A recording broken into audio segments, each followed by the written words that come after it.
Hello everyone and thanks for tuning in. This is Activist News and I just wanted to give you all a summarised version of Brendon O'Connell's story with all the updates in the shortest video possible.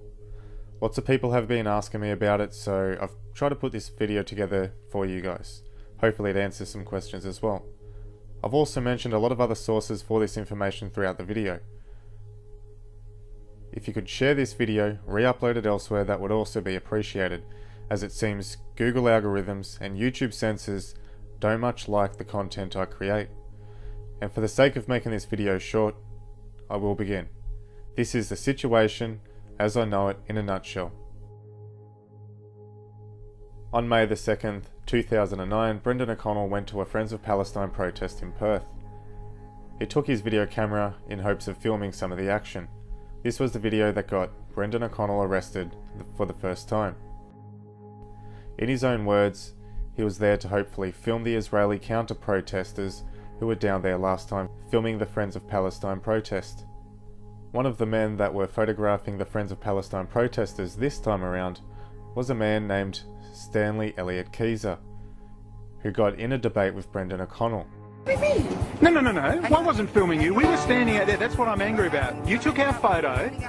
Why did you? The situation. So why didn't you come and engage us?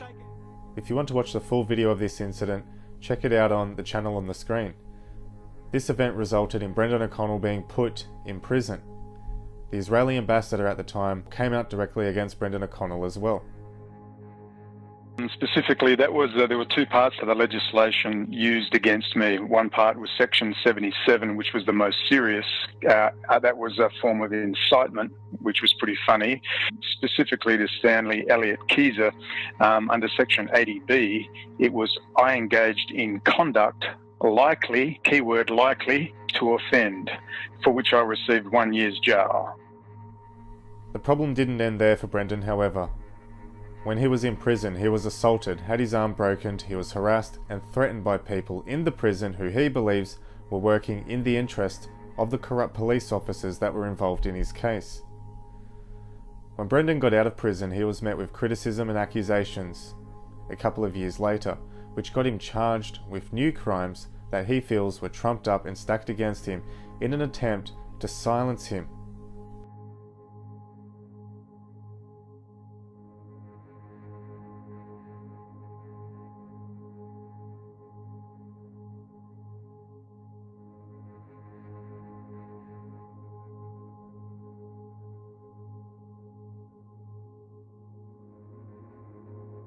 Brendon O'Connell had a lot of information that he had published previously in regards to criminal and Zionist elements within Western Australia. Conditions were put on him that prevented him from being able to use electronic devices such as computers and mobile phones as ordered by courts. In hopes of getting out of a very bad situation and regaining his freedom of speech, Brendon decided to leave the country. However, this would also mean that Brendon would have to skip bail.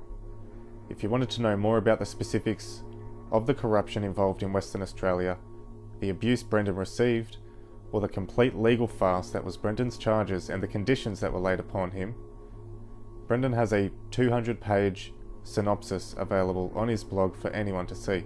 I highly recommend everybody go and check it out for themselves. I truly believe that anyone who reads this in full will be truly outraged at the extent to which human rights violations were committed against Brendon. In this short preview of the Jim Fetzer interview, Brendon explains why he believes he was targeted. The full interview is available on his YouTube channel. I think it was my combining the facts of Orthodox Judaism and Israeli high technology contracts which got them really up in arms, particularly the Orthodox Judaism which I tried to present, and they panicked. They absolutely panicked and shut down the whole trial when I tried to introduce the Shulchan Aruch and other material in Judaism discovered by Michael Hoffman into evidence.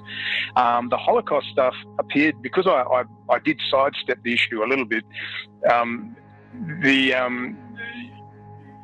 I can only say that the truth is no defence when you understand this legislation. The truth is not a defence because you can use the truth to still incite and offend people. This is why the legislation is so ridiculous. So they could just make a value judgment and say, well, we don't care if that's the truth. We think you hate Jews, you want to round them up and gas them, and that's why you're raising this. That's all they have to say. Brendon was living as a political refugee in Iran, where he was granted political asylum. However, due to the difficulties he faced over there, he decided to eventually make his way for Malaysia, where he was staying temporarily and promoting lots of content from. His experiences in both Iran and Malaysia is something that he has very heavily documented on his YouTube channel, and I highly recommend everybody go check it out for themselves. He spoke about many key important topics during this time, including Operation Taupiot, Unit 8200, the corruption surrounding Julie Bishop, and much more. It was during this time that Brendon O'Connell, a political dissident gaining a fair amount of attention online, wanted to get his story told in the public. He was also hoping to take this matter to the High Court of Australia, which would have been a landmark case. Conservative Australian politician lives in terror of Israel. It's a post I did about the case, the High Court case. Watch the video, it's an 8-minute primer. I did it on March the 20th. It's an 8-minute primer to tell you why the High Court case is so important. I'm the first to get it in there. Julie Bishop, Foreign Minister of Australia, she must rebuke the Israeli ambassador to Australia. This is what they don't want me talking about. There she is with Benjamin Netanyahu, who clearly got a bit excited with Princess Julie. She was a bit of a goer in her day. I'm having a laugh about the Aussie spirit. Brendon was one of the first people in the state of Western Australia to be charged under these new racial vilification laws. What this means is, in the future event that these charges were ever dealt with, judges may look back on these cases to set a precedent for future cases on this matter, meaning Brendon's case could be the pioneering benchmark for whether free speech is protected or punished. Political speech needs to be protected, and whistleblowers should not have to be persecuted. This is another reason why Brendon's case is so important. Brendon eventually tried to make his way to New Zealand, where he was advised by a man named Chris Paul, who told Brendon he would get a fair hearing and possibly get him on a protected person's visa. Whether this was set up or not, I do not know. But when he arrived at Auckland Airport, he was stopped by immigration officials who told him he couldn't come into the country, at which point he was arrested when he announced that he was going to return to Malaysia instead. He was taken to Mount Eden Jail and imprisoned in remand facility without any known charges. The justification for being arrested without charges, that they give at least, is that they were holding him on character grounds of which he was arrested, and the conditions he is currently in could only be considered as a form of torture, and generally when they hold people under character grounds, it usually means that they're somewhat of a threat to national security. So it seems to be all very unusual. Brendon's legal team have also tried to take this matter up with DFAT, the Department of Foreign Affairs and Trade, but they have been ignored and stonewalled. No surprise, as Julie Bishop, the Foreign Minister of Australia, is very busy dealing with other lawsuits regarding secret funding of taxpayers' money being illegally given to finance Adani and their controversial mining practices. Julie Bishop is also a person that Brendon has covered in his videos and would likely much prefer that he stayed silenced, or possibly extradited back to Australia to face new charges. In a recent conversation over the phone between Brendon and someone on his legal team, he explained his situation.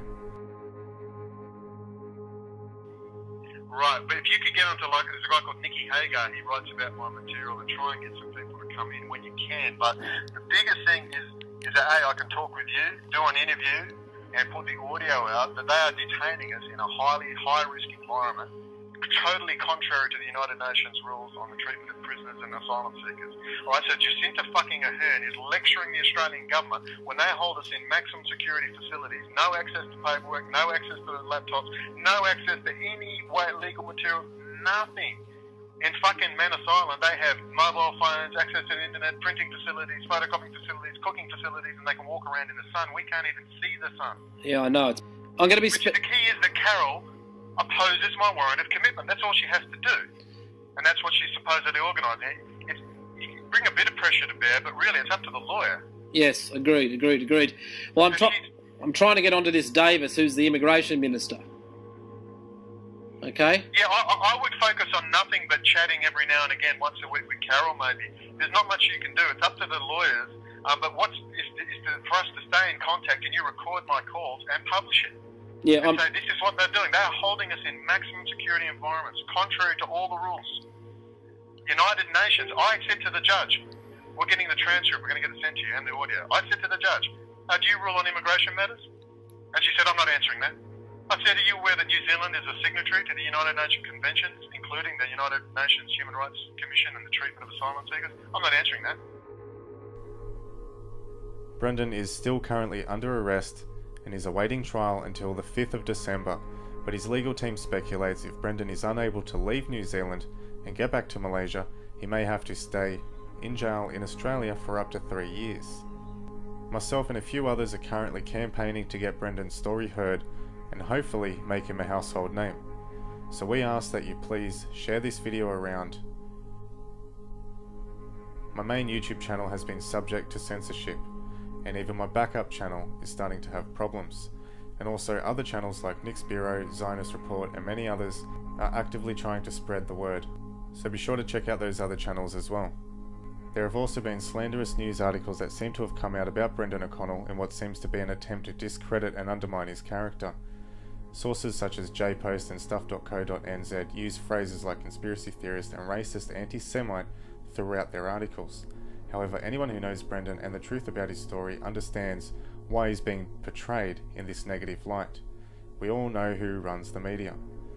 To date, at this time of making this video on the 19th of November 2017, Brendon has been in jail for almost 5 weeks without any known charges. And we probably won't know until at least the 5th of December or as late as March in 2018 if more court hearings adjourn.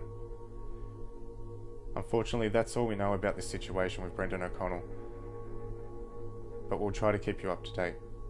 If you like this video, please be sure to comment below and give it a thumbs up. If you want to know more about Brendon O'Connell, be sure to check out the description for links below.